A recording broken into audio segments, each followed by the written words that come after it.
Hi guys from Pax Europiana, this is Günther here, and it's not as funny as in the summer to make my videos because it's a bit cold outside. I tried to show you some of Gracanica again. I've made some videos in the summer. This time I will explain why we need more unity in Europe and why this is very beneficial for all, so everybody who lives already in the European Union and is lucky so to be inside that regulatory framework, to have all these tools. And we need basically to understand that better and also enlarge the European Union and have similar policies everywhere. We need more unity in Europe. I think it's so logically, and especially in the conflict zones of southeastern Europe, of the Central and Eastern Europe, we have missed this unity in the last years. And I call to the Austrian authorities, you really have to deploy this very urgently in more unity in the corona policy again, in the labor market, in the euro, and all these policies. And it's absolutely possible.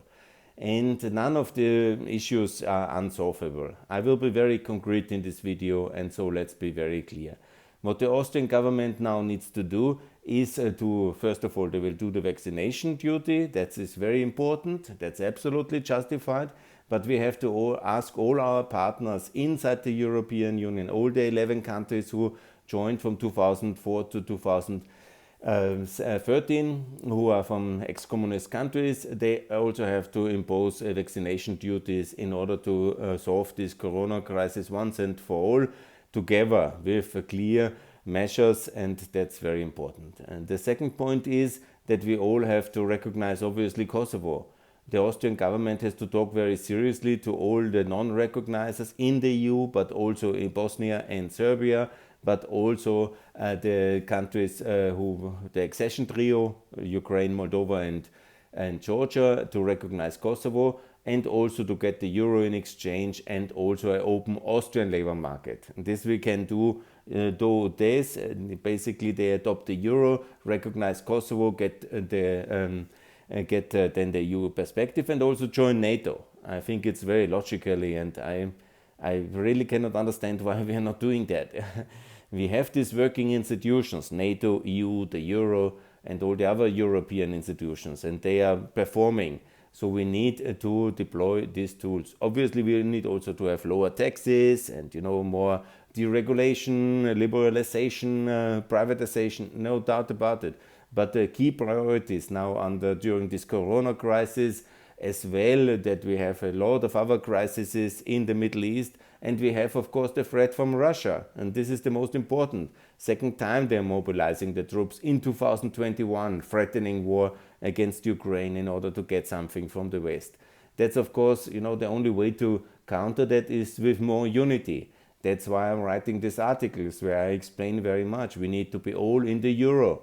The Polish, the Czechs, the Hungarians, and all the other countries. And also the countries must early adopt the euro, so that we never have a situation like with Hungary under Orban again. All in the euro at once, and that's very logically. And also make a similar offer to the United Kingdom to return. One day they will certainly come, but the priority must be first the unity in Central and Eastern Europe, in the vaccination response, obligatory, in the euro to encourage everybody to adopt it early, in the recognition of Kosovo, in a common support policy towards Ukraine, in the EU, NATO, and in the euro, and also towards sanctions towards Russia, because they are the aggressor. So it's quite logically. And I call the Austrian government, similar like in vaccination duty, they should also be the leader in these policies and call all the countries who are subsidized by the European taxpayer, from Spain to Slovakia, Romania, Cyprus, and Greece, to their subsidies will be frozen until they have recognized Kosovo. And that's of course very logically. And then also to veto all further decisions in the European Council until we have a clear commitment from the Germans and the French, and that the three NATO allies, Albania, Macedonia, and Montenegro, can be in the European Union in 2024. And also it's clear that Kosovo and Bosnia can join NATO in 2024 during this Biden mandate and during this EP mandate of Ursula von der Leyen. And so we have clarity and unity. and also that we make it very sure that the countries who do not recognize Kosovo get less subsidies, and make it very clear that this is European demand for recognition. And that also all countries in the future have to join NATO before they join the EU. And the EU itself to make an application to join NATO. And forget the Austrians, forget the Finnish and the Swedish. If they want to leave the EU, then goodbye. Nobody cares, yeah, really. Yeah? I'm out of patience with this. Yeah?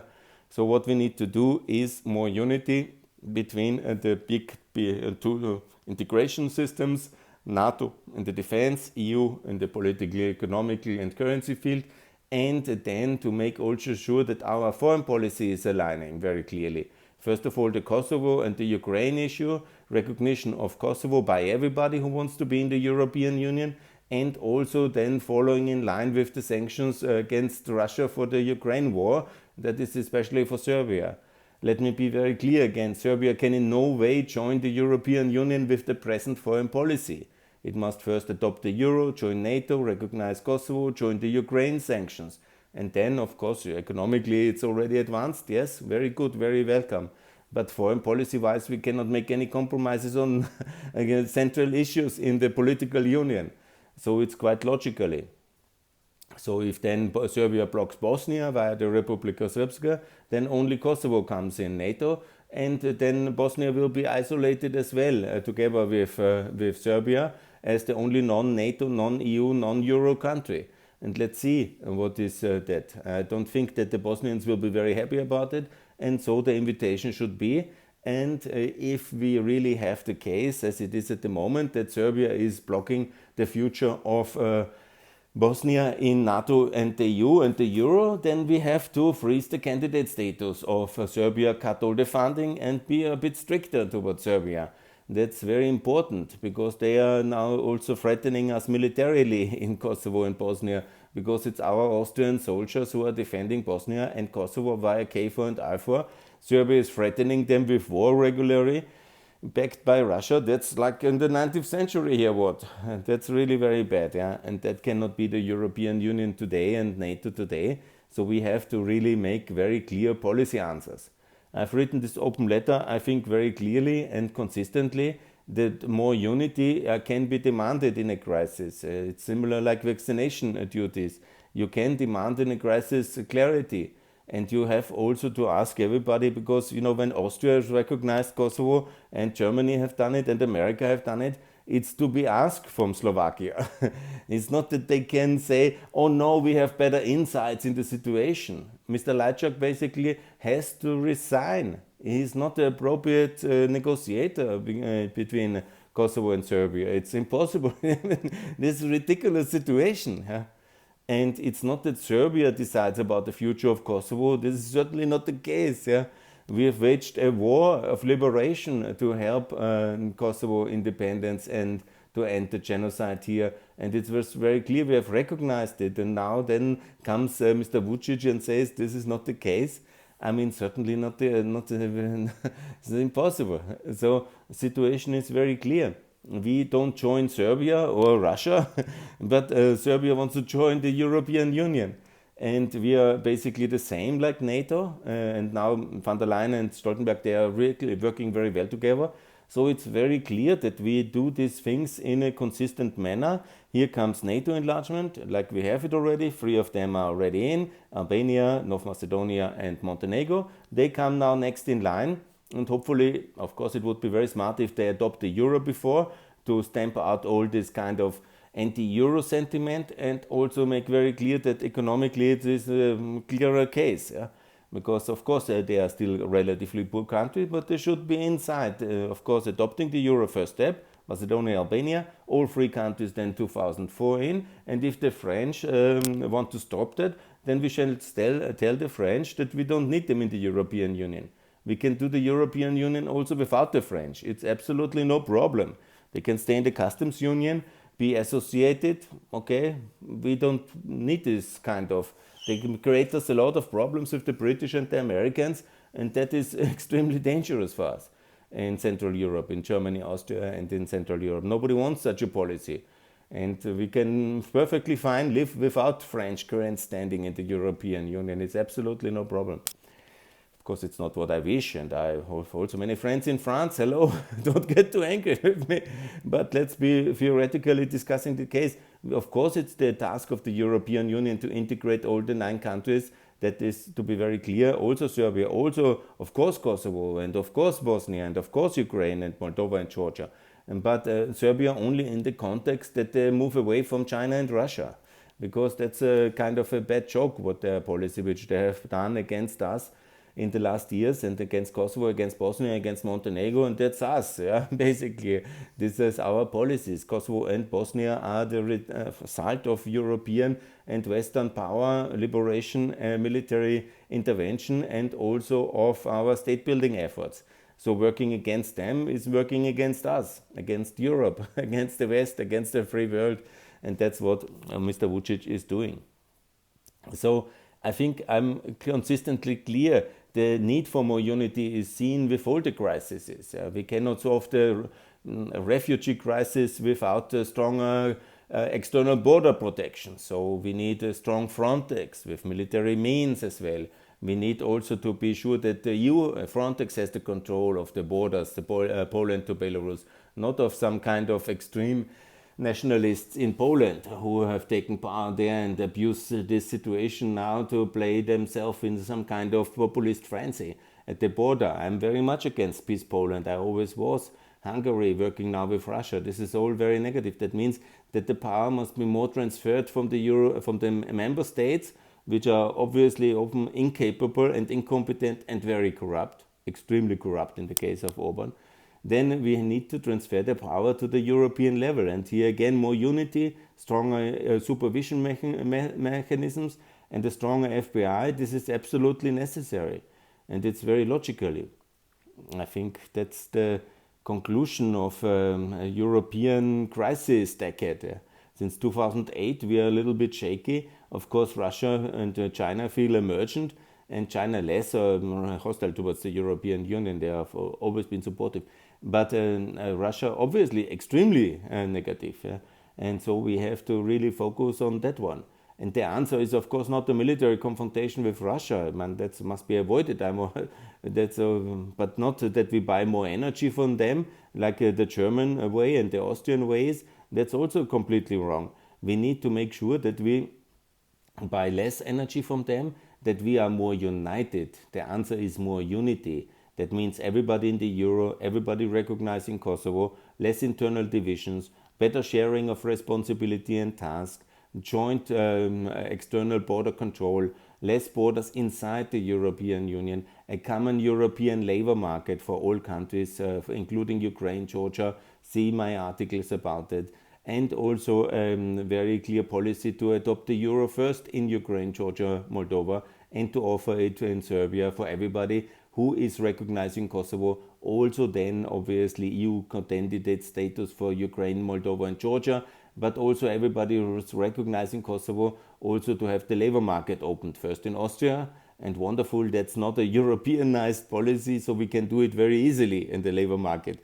Schengen we cannot give to the Kosovo people so easily alone. That's we need to overcome the French and the Dutch vetoes. But, it's absolutely necessary that we make sure that all these legacy issues of Southeastern Europe and also the burning issues which Serbia has created again, or Russia, they must be centrally addressed systematically by more unity in the European Union and NATO, together with our American partners and friends and supporters and protectors. That's absolutely necessary. So this is basically the concept which I'm promoting, and that's why I drafted these 9 open letters towards 9 policies, because Austria, as you have seen with the vaccination mandates, it can have an effect on Germany, and with Germany then has an effect on the whole EU. Very good policy. And the same is now Austria threatening the work of the European Union, bring it to a crashing standstill for Kosovo and for Bosnia to be EU candidate countries. And then in 2029 also EU member countries, logically. And a similar timeline, maybe 5 years more, for Ukraine, Moldova and Georgia. and to make that very clear, the euro now, the labor market opening, the recognition of Kosovo, and the joining of the European foreign policy and the sanction regime 100%. Yeah? We are not joining Serbia. Serbia wants to join us. The countries who are not ready, like Turkey obviously is not ready, we can economically unite in the euro, yes, not for Turkey, but for Serbia. We can do that, but Turkey can back to anchor their currency towards the euro. Yes, that's all possible, and that's even a very good idea, much better than that. And we have a strong defense cooperation and NATO membership and the customs union with Turkey, but not as EU member state, also to address that question very clearly. And then everything is getting more logically. And I think what is true for European integration in Western Europe is also true for Eastern European integration. I don't see why we have to wait so long with the euro, with EU membership, with negotiation. Like Macedonia, 16 years, they're EU candidate already. I'm not talking about 16 years until their membership. It's still, unfortunately, far away than I want. And this is, for me, a completely unacceptable situation. And it's very unsatisfying, and I cannot understand the logic, as if we wouldn't believe anymore in Europe and NATO and the euro, as if we would have somehow doubts over what we have done in the past. Anybody who criticizes today that Romania, Bulgaria was too early is a complete idiot who has no idea of what he's saying. It would have been much worse the situation today if they wouldn't be in NATO and in the EU. They should be in, of course, the Euro Romania. I'm really angry that they are not joining now with Croatia and Bulgaria. And all these things are completely, delayed. And as if we have recently lost the belief in what we're doing, because undermined by Russian disinformation, the people obviously then have doubts. And the lack of information, the lack of leadership of our elite, and even some of them seem to be shaken by what they believe themselves, starting from Merkel actually, because since 2013 she has not really so much progress and results, and that's of course a real big problem. It's all connected with our bad foreign policy in the Middle East as well, and our not understanding that the Russians really want to destroy the European Union. That's obviously the clear target. It will never happen, and but we have to understand that this is their wish, and then we can obviously counter it. But when we don't accept that we are living in the second Cold War with Russia since 2008, then we obviously cannot understand what they are doing, and because we have not the fundamental correct analysis. And that's a big problem. So here from Gracanica, I call for more unity. I hope I was really clear in all these things. So from time to time I think I will misunderstand, I'm talking too much around, or I want to be really very clear in what is necessary. Recognize Kosovo, join the euro, adopt the euro prior, have a competitive SME-oriented economic system, privatize, of course, state companies, no doubt, but not to China and Russia.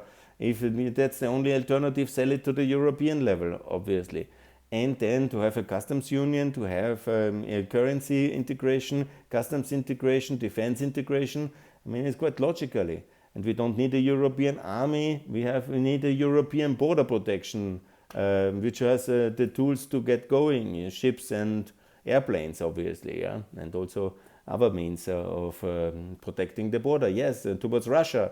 And also to have a decent humanitarian management of our sea lanes, and also security of the airspace above Europe. I mean, it's quite logical when you think the European project systematically, as I think I'm doing, then these conclusions are all very logical. And we don't need the Romanians to explain us how Kosovo works, or we don't need the Greeks to explain us how border protection works. No. This is all quite logical field of activities.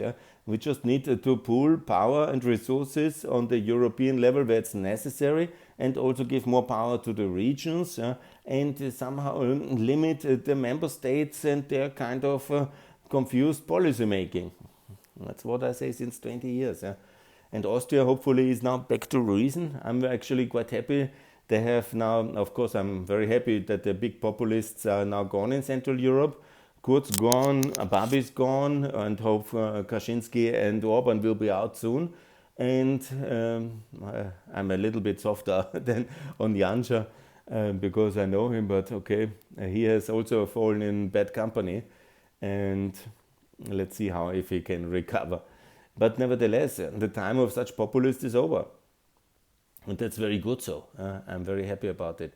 What we need now is more unification and more unity in Europe. And here the tools I've explained, and that's my goal. And then you will see that all the mechanisms will work very well again. And also the places like Gracanica or very poor places in Albania or in Ukraine, they will develop enormously fast towards a better economic situation because we have the tools, the institutions working, our mechanisms are working. It's just that we don't deploy them because we are like frozen since a decade, and that must be ended. We must be more united. Enlargement and unification is key, and here we have to develop our policies. And I call from Gracanica for more courage in European unification. That's absolutely necessary, and that's what we need to do. And please read my open letters. I tweeted them today again in English.